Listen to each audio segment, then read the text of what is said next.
현대인은 직장 생활하면서 늘 만성 피로에 쌓입니다. 수면 부족에다 업무 스트레스가 가중되면 신체적 한계를 느끼기도 합니다. 불규칙적인 식사도 한몫을 합니다. 몸이 따라주지 않는다는 느낌이 들면 신경도 날카로워지면서 짜증도 나고 만사가 귀찮아집니다. 가끔 우울감에 빠지기도 합니다. 하버드 대학교 뇌신경과학자 리사 펠드먼 베럿 교수는 우리의 신체를 잘 계획하여 마음속 깊이 관리하여야 한다는 의미로 신체 예산이란 말을 사용했네요. 그는 신체 예산을 관리하는 방법으로 첫째, 신체적 안정감, 안락감 가지기. 둘째, 흥미진진한 일에 몰두하기. 세 번째, 자기 감정 인정하기. 네 번째, 주위 사람들에게 식사 대접하기 등을 들고 있습니다. 신체적 안정감을 갖기 위해서는 먼저 나의 습관부터 점검해보는 것이 필요합니다. 이를테면 매일 식사는 규칙적으로 하고 있는지, 잠은 제 시간에 자려고 노력하는지, 스마트폰에 과의존하고 있지는 않은지, 출근하면서 준비물이나 옷을 급히 찾아 헤매지는 않는지, 아이와 함께 있을 때 안정된 마음으로 정서적 편안함을 주는지, 집에 들어올 때 밖에 있었던 안 좋은 일을 그대로 품고 와서 인상 찌푸리지는 않는지, 내가 모르는 나의 좋지 않은 습관 때문에 몸이 피곤하고 건강을 해치면서 피곤과 불안, 짜증스러운 감정이 나를 지배할 수 있습니다. 퇴직하면서 주 2일에서 3일 정도 새벽 테니스를 치는데 아침 일찍 일어나서 운동복을 찾고 양말, 모자, 테니스 가방을 챙기면서 약 15분은 그냥 지나갑니다. 아침부터 헤매기도 하고 짜증이 나기도 합니다. 어느 날 이래서는 안 되겠다 싶어 자기 전에 운동복을 비롯한 준비물을 침대 옆에 챙겨놓고 가방은 현관문에 두기로 했습니다. 준비 시간이 10분 정도 단축되면서 훨씬 더 상쾌한 마음으로 운동 나갈 수 있게 되었습니다.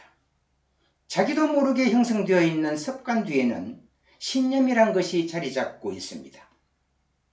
합리적 정서치료의 창시자인 알버트 앨리스는 인간의 신념이 정서와 행동에 큰 영향을 미친다고 했습니다.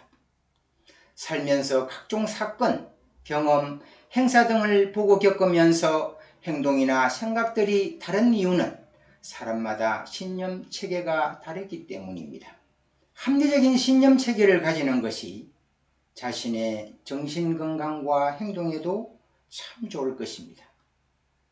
두 번째로, 흥미진진한 일을 가족과 함께 해보기를 제안합니다. 아이가 초등학교 졸업할 때까지 학교 일에다 때론 모임 참석으로 늘 늦게 퇴근하면서 주중에는 아이와 함께 보낼 시간이 없었습니다.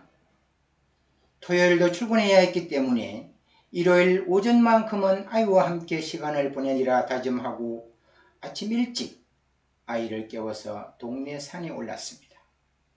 다행히 아이도 무척 좋아했습니다. 아이가 초등학교 졸업할 때까지 몇 년 동안 함께한 일요일 아침 등산과 목욕탕 가는 일은 주말 행사가 되었습니다. 아이가 30살이 넘은 지금도 가끔 집에 오면 같이 목욕탕 가는 것이 익숙한 행복 중 하나입니다. 다음은 자기 감정을 객관적으로 인정해 보는 겁니다.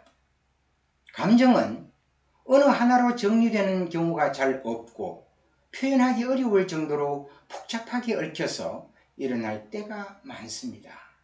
자신도 정확히 무슨 감정인지 잘 모를 때도 있습니다. 그저 불쾌하거나 기분 나쁘거나 속상하거나 짜증 등으로 느끼게 되는 거지요. 자기 감정을 인정하고 이해하기 위해서 일어나는 감정에 이름을 붙이면 좀 더 명확히 알게 된다고 합니다. 감정을 인정하고 그 감정이 무엇인지 이름을 붙이게 되면 내 감정이 구체적으로 무엇인지, 뚜렷이 알게 되고 또 왜 일어났는지 어떻게 처리해야 하는지 판단하기도 쉽고 그에 따라 행동할 수 있게 된다는 것입니다. 또한 전문가들은 내 감정을 인식하고 살펴보고 대처하기 위해 감정일기 쓰기를 권합니다.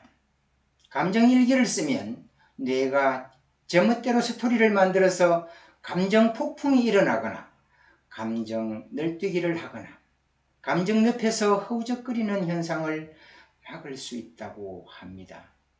이를 습관화하면 자기 자신에 대해 많은 것을 깨닫게 되고 자기의 가치관과 신념에 대해서도 충분히 성찰할 수 있지 않을까 생각해 봅니다. 부모가 감정관리를 잘하면 아이는 절로 감정관리 능력이 몸에 배게 되어 있습니다. 여러분, 지금부터라도 감정관리의 달인이 되어보지 않겠습니까? 다음 주에 뵙겠습니다.